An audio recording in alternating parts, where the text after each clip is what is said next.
안녕하세요 여러분, 경희대 김미미입니다.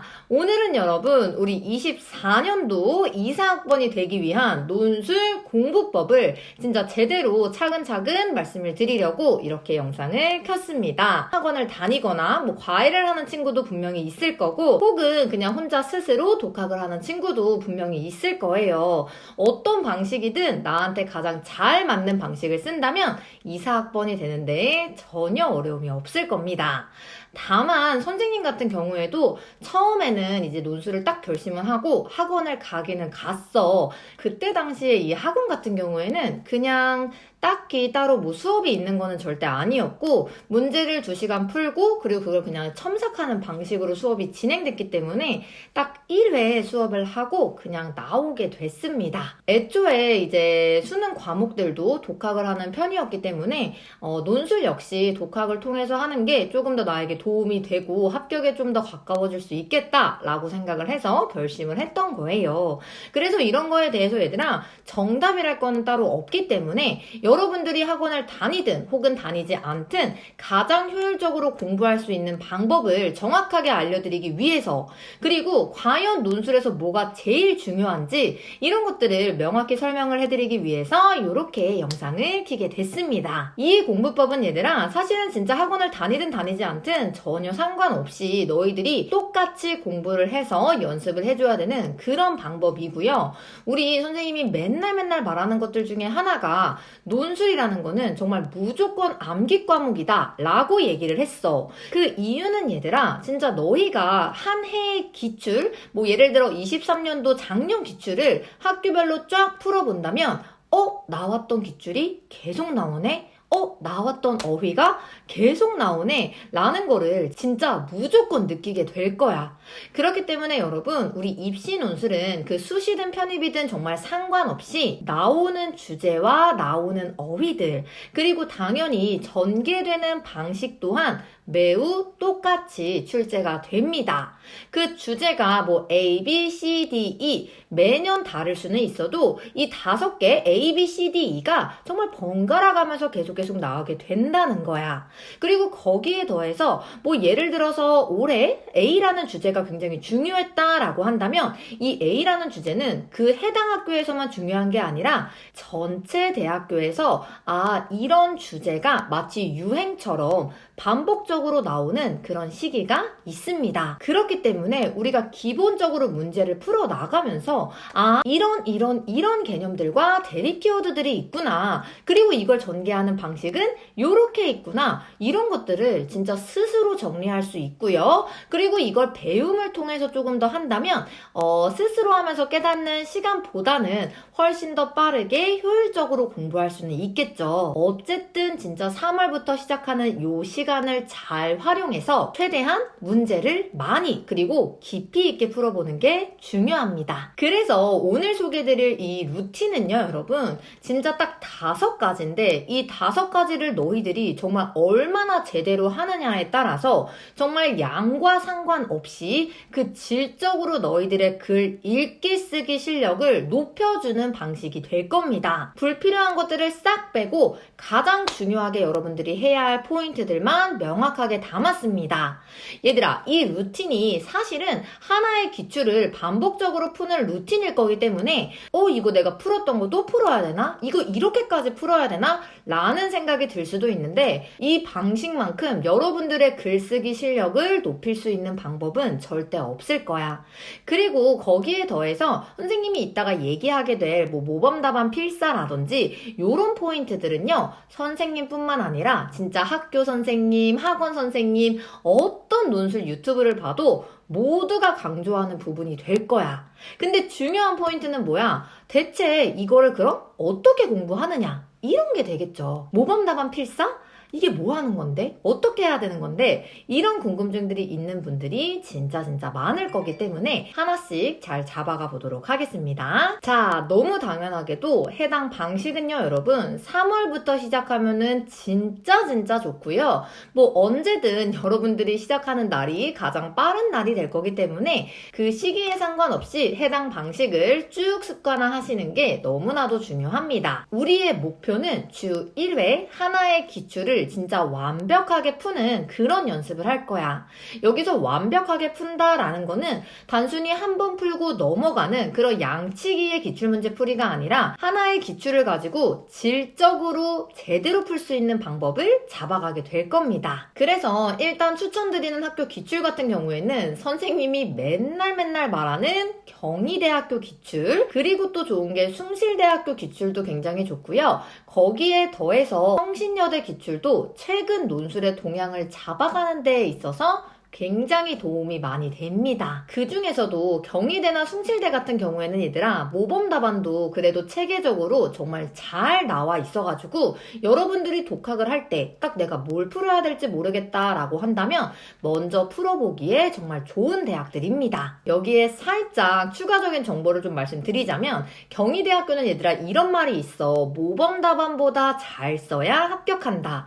이거 사실 맞는 말이기도 하고요. 경희대학교 모범 답안 은 틀 같은 건 명확하지만 그리고 주장도 명확하지만 약간 모범 답안에서 플러스 되는 요인이 잘 안 드러나 있기는 해. 그치만 그 비교 분석의 틀이라든지 나오는 주제라든지 이런 것들이 너무 좋기 때문에 그리고 처음 하는 여러분들의 난이도를 기준으로 가장 여러분들이 공부하기 좋은 학교이기 때문에 1순위로 추천을 드리고요. 그리고 두 번째 이해반의 숭실대 같은 경우에는요 여러분 그 모범 답안이 정말 완벽에 가깝다라고 말씀을 드릴 수가 있어요. 이 숭실대 역시 이제 정해진 비교와 분류 평가 약간 이런 식의 문제가 고정적으로 나오고 답안 자체가 서론, 본론, 결론으로 깔끔하게 구성이 되고 그리고 그 안에 제시문의 단어를 그대로 쓰는 것이 아니라 이 숭실대가 너희들이 썼으면 좋겠는 논술형 어휘들을 정말 많이 알려줘.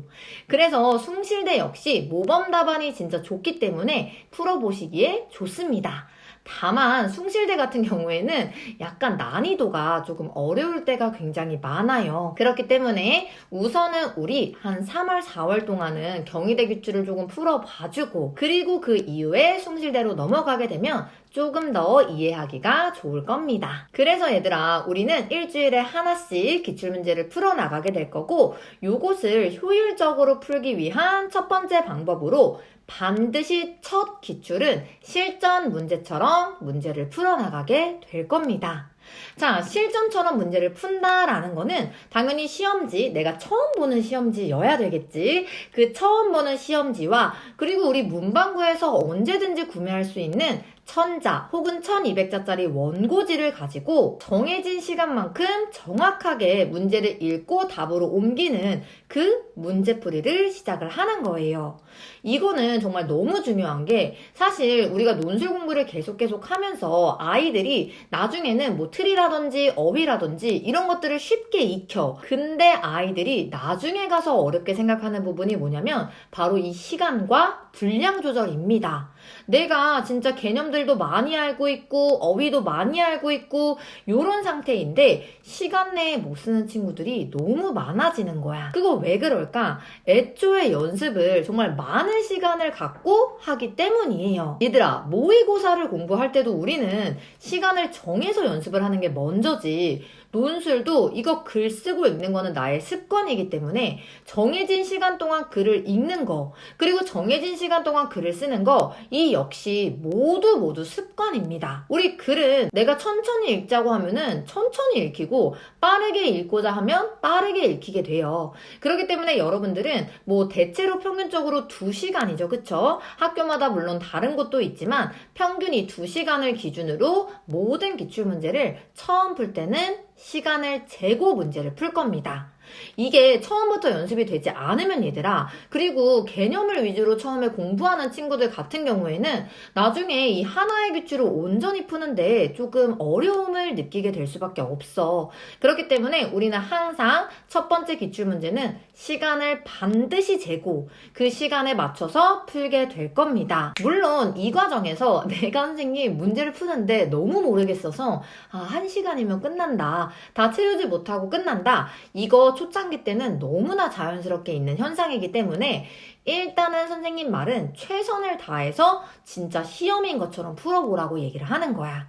근데 내가 너무 어려워서 막 1시간 풀고 그냥 모범 답안을 봐야겠다라고 생각이 든다면 그렇게 하는 것도 방법이기는 해요. 어쨌든 선생님의 포인트는 처음 문제는 실전처럼 풀어야 된다. 이렇게 시간에 따라서 푸는 연습이 되면 얘들아, 분량은 자연스럽게 따라오게 될 거야. 다 시간을 충족하는 거는 우리의 습관인 거고, 이 분량을 충족하는 건요, 뒤에서 같이 이어가게 될 어휘, 개념, 틀입니다. 이 두 개가 정말 완벽하게 연습이 된다면 나중에는 너희들이 정말 술술술 글을 쓸 수 있는 그런 연습을 하게 될 겁니다. 자, 그리고 두 번째, 이번에는 시간을 재지 않고 정말 꼼꼼하게 내가 다시 한번 읽고 써보는 거야. 우리가 첫 번째로 문제를 풀 때는요, 여러분, 시간을 재고 문제를 풀기 때문에 사실 2시간 안에 정말 완벽한 답안을 만들어내는 거, 그리고 논술이 처음이라면 진짜 주장과 근거를 바로바로 찾는 게 절대 쉽지가 않을 거예요. 때문에 우리가 시간에 맞춰 촉박하게 풀었던 그럼 그 과정에서 우리가 막 긴장도 하게 되고 글도 잘 안 읽히고 막 자꾸 고치게 되고 이런 문제들이 생기겠지. 이런 것들을 이제 버리고 두 번째로 풀 때는 진짜 다시 읽어보고 다시 써보는 과정을 매우 꼼꼼하게 스스로 먼저 해볼 거예요. 이때는 얘들아, 절대 모범 답안을 보면 안 돼. 아직은 모범 답안을 보는 타이밍이 아니고 아까는 빠르게 읽어서 놓쳤던 부분들, 그리고 빠르게 쓰느라 약간 잘못된 부분, 뭐 어휘, 맞춤법 뭐 이런 건 당연히 기본인 거고, 전개 방식이라든지 더 좋은 문장이 있었을 텐데 이런 것들을 다시 한번 시간을 안 재고 내가 직접 해보는 시간입니다. 이게 진짜 너무 중요한 게, 우리가 수학 문제를 풀 때도 원래 시간이 많은 이 시기에는 내가 답을 보고 해설을 외우기보다는 문제를 요런 방식, 저런 방식으로 푸는 그런 연습이 굉장히 중요한 시기죠. 이거는 논술에서도 마찬가지야. 논술 역시 내가 진짜 직접 이해하고 직접 써보는 것과 그냥 딱 듣고 그거구나 하고 이렇게 그냥 베껴 내려가는 것은 완전 다릅니다. 내가 스스로 생각할 수 있는 능력, 그런 문해력을 기르기 위해서 굉장히 중요한 포인트는 같은 글을 반복적으로 읽어보시는 겁니다. 내 마음을 촉박하게 하는 이런 시간 제한을 싹 없애고 진짜 아무것도 없는 상태에서 천천히 하나씩 읽어보는 거야. 그러면 첫 번째 읽었을 때랑은 다르게 새로운 주장이 있네? 이게 주장문이었구나. 근거는 이런 것들을 잡아줄 수가 있네? 아까는 이게 주장인 줄 알았는데 뒤에 보니까 이게 더 중요한 주장이구나. 그리고 계속 읽다 보면 주장은 거의 앞에 어떤 연결사를 넣어주는구나. 이런 것들이 보이기 시작을 할 겁니다. 그리고 쓰는 거 역시 내가 글을 많이 읽잖아. 그럼 논술에서 나오는 지문들은 얘들아, 내가 거기 나오는 어휘들을 쏙쏙 뽑아서 답안에 쓸 수 있는 너무나도 좋은 논술형 어휘들이에요. 그렇기 때문에 많이 읽으면 읽을수록 내가 쓸 수 있는 방식도, 쓰게 되는 어휘도 확 바뀌게 됩니다. 자, 그리고 세 번째, 이제서야 여러분은 모범 답안을 확인하게 될 겁니다. 여기서 얘들아, 이제 학원을 다니거나 뭐 과외를 하거나 하는 친구들은 내가 쓴 주장과 답안을 이제 선생님 거와 맞춰보기도 하고, 그리고 제 주장은 요건데 어떠세요? 라고 같이 질의응답이나 얘기도 해보고 그런 시간을 갖게 될 거고요. 독학을 하는 친구 같은 경우에는 우리 이제 모범 답안과 채점 기준이 선생님이 되겠죠. 그래서 채점 기준과 모범 답안을 바탕으로 내 거와 또 비교를 해보는 중요한 시간이 됩니다. 어쨌든 이 과정을 거치고, 그리고 진짜 중요한 네 번째, 여러분 이 네 번째 방식인 모범 답안 필사는요, 논술을 준비하면서 그 무엇보다 중요한 과정입니다. 우리가 5가지 루틴이 있다고 했잖아. 여기서 뭐가 제일 중요해요? 라고 말하면 이 4번 모범 답안 필사고요. 사실 논술에 뭐 첨삭이 중요하다 라고 얘기하는데 얘들아, 첨삭보다 훨씬 더 중요한 게 모범 답안 필사입니다. 첨삭도 당연히 중요하지. 그치만 이 모범 답안 필사보다 중요하진 않아요. 우리가 그림 같은 것도 잘 그린 그림을 막 따라하는 그런 과정을 거친 다음에 내 그림을 그리게 되는 것처럼, 글도 얘들아, 잘 쓴 글을 반복적으로 따라하다 보면 그 글이 너희들의 글이 되는 거야. 그렇기 때문에 우리 모범 답안 필사에 가장 많은 시간을 할애해 주시는 게 너무너무 중요합니다. 자, 그러면 대체 모범 답안 필사라는 거는 뭘 어떻게 해야 되는가 라고 물어보는 친구들이 진짜 많은데, 얘들아, 말 그대로 잘 쓴 글을 내가 베껴 쓴다고 생각을 해줘야 돼. 자, 우리 그냥 이 모범 답안을 아무 생각 없이 그냥 눈으로 보고 손으로 쓰는 거는 얘들아 굉장히 1차원적인 받아쓰기와 다를 게 없죠. 심지어 받아 쓰는 것도 아니야. 보고 쓰는 거야. 그치? 그래서 아무 의미가 없고, 진짜 모범 답안을 필사하는 방법은 일단 모범 답안을 쫙 읽어내려 갑니다. 그 과정에서 제일 중요한 주장 문장이 어디에 있는지를 찾는 거야. 사실 이건 얘들아, 모범 답안이라면 항상 모두 머릿맡에 있는 두 갈식으로 전개가 된다는 거는 금방 잡아줄 겁니다. 그럼 우리가 딱 생각할 수 있는 거, 첫 번째 문장이 가장 중요한 이 기출문제의 포인트였겠구나 라고 생각을 해줄 수가 있죠. 그럼 걔를 중심으로 이제 글을 다시 읽어내려갈 건데, 그거를 처음에 읽어내려가는 과정에서 중요한 어휘, 내가 생각하기에 이거 좀 멋진데? 하는 어휘들을 동그라미 치면서 표시를 해주는 거야. 이런 것들도 나중에 되면 얘들아 진짜 똑같은 어휘만 나온다는 거를 바로 확인할 수 있을 겁니다. 어쨌든 이렇게 한번 쫙 읽은 다음에 처음에는 그냥 그대로 순서대로 써보는 거야. 주장이 이거고 이런 어휘를 내가 한번 손으로 써본다 라고 생각을 하고 쓰는 게 첫 번째 과정이에요. 그리고 두 번째부터가 중요한데, 이제는 모범 답안을 외운다고 생각하고 옮겨 쓰는 게 중요해. 선생님 같은 경우에도 이 모범 답안에 있는 처음 문장부터 한 문장 한 문장씩 외워서 옮겼습니다. 그래서 제시문 가와 나는 뭐뭐에 대해 논하고 있다. 뭐뭐에 대해 차이를 갖는다. 라는 한 문장을 내가 모범 답안에서 딱 봤어. 그럼 그 문장을 머릿속에 한번 생각하고 그대로 옮겨 적는 거야. 모범 답안을 보지 않은 채로. 이렇게 해서 전체 문장을 한 문장 한 문장씩 외운다 생각하고 옮겨 썼습니다. 이러면 얘들아, 아까 단순히 눈으로 보고 내려 쓴 것보다 한 번 더 내가 생각을 하기 때문에 내가 그 중요한 단어와 틀을 다시 한 번 또 익히는 시간이 되겠죠. 그리고 이러한 과정이 끝나면 이번에는 모범 답안을 치우고 아예 처음부터 모범 답안처럼 쫙 써내려 가는 거야. 그런 과정들을요, 여러분, 너희들이 이해가 된 만큼 하는 게 규칙입니다. 다시 말해, 내가 한 3번 써보니까 이런 내용이구나, 이런 주장이고 이런 어휘고 이해가 다 되면 3번만 쓰고 마는 거야.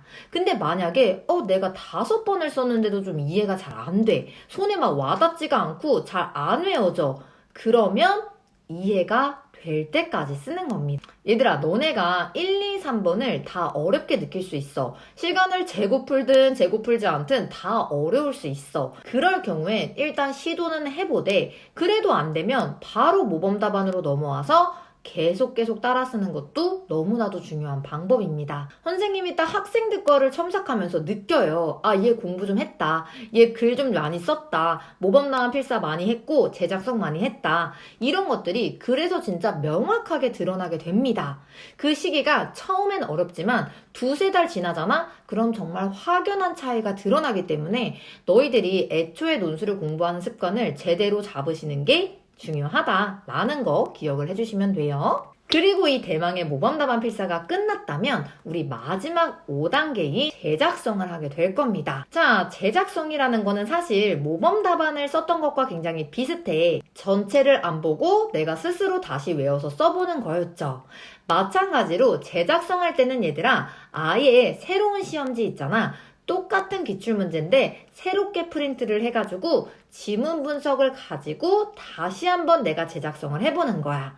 그럼 이 마지막 과정에서도 지문을 한 번 더 읽어 내려가면서 내가 모범 답안을 이미 봤기 때문에 알게 된 주장과 그리고 어휘들을 쏙쏙 뽑아낼 수가 있는 거겠죠. 이를 통해 우리가 지문을 한 번 더 다시 읽고 그때 제대로 깊이 있게 읽을 수 있게 되는 거고, 그걸 바탕으로 다시 답안을 써내려 가면서 내가 모범 답안 필사했던 걸 종합적으로 다시 확인할 수 있는 시간이 되는 겁니다. 이때 진짜 많이 들어오는 질문이 선생님 제작성한 게 모범 답안이랑 너무 똑같다. 이게 맞냐? 라고 한다면 그게 무조건 맞는 거예요. 거기 나와 있는 모범 답안이 얘들아 너희들의 합격 답안이 될 거기 때문에 모범 답안처럼 쓰는 그 연습 그리고 그거를 통해 내가 모범 답안을 제대로 필사했다면 모범 답안과 정말 가까운 답안을 제작성할 수밖에 없겠죠. 결과적으로 중요한 거는 내가 정말 많이 읽고 많이 쓰는 거다. 이거는 정말 누구나 강조할 수밖에 없는 논술의 중요한 포인트가 됩니다. 사실 이 과정이 이런 것들을 처음 하는 여러분한테 절대 쉽지는 않을 거예요. 그치만 시간이 오래 걸리더라도 얘들아 하나의 기출을 이렇게 많이 푸는 애들이 오히려 정말 더 질적으로 논술이 원하는 그런 답안의 방향으로 갈 수 있는 확실히 훨씬 더 매우 중요한 포인트가 될 거기 때문에 하나를 제대로 푸는 거, 그 과정이 분명히 여러분들이 노력한 만큼의 좋은 결과로 돌아오게 될 겁니다. 논술 공부법이나 논술 수업에 대해 문의사항이 있으실 경우에 고정 댓글란에 있는 오픈 채팅방으로 언제든지 연락 주시면 됩니다. 그럼 여러분, 우리는 수업에서 봐요. 안녕!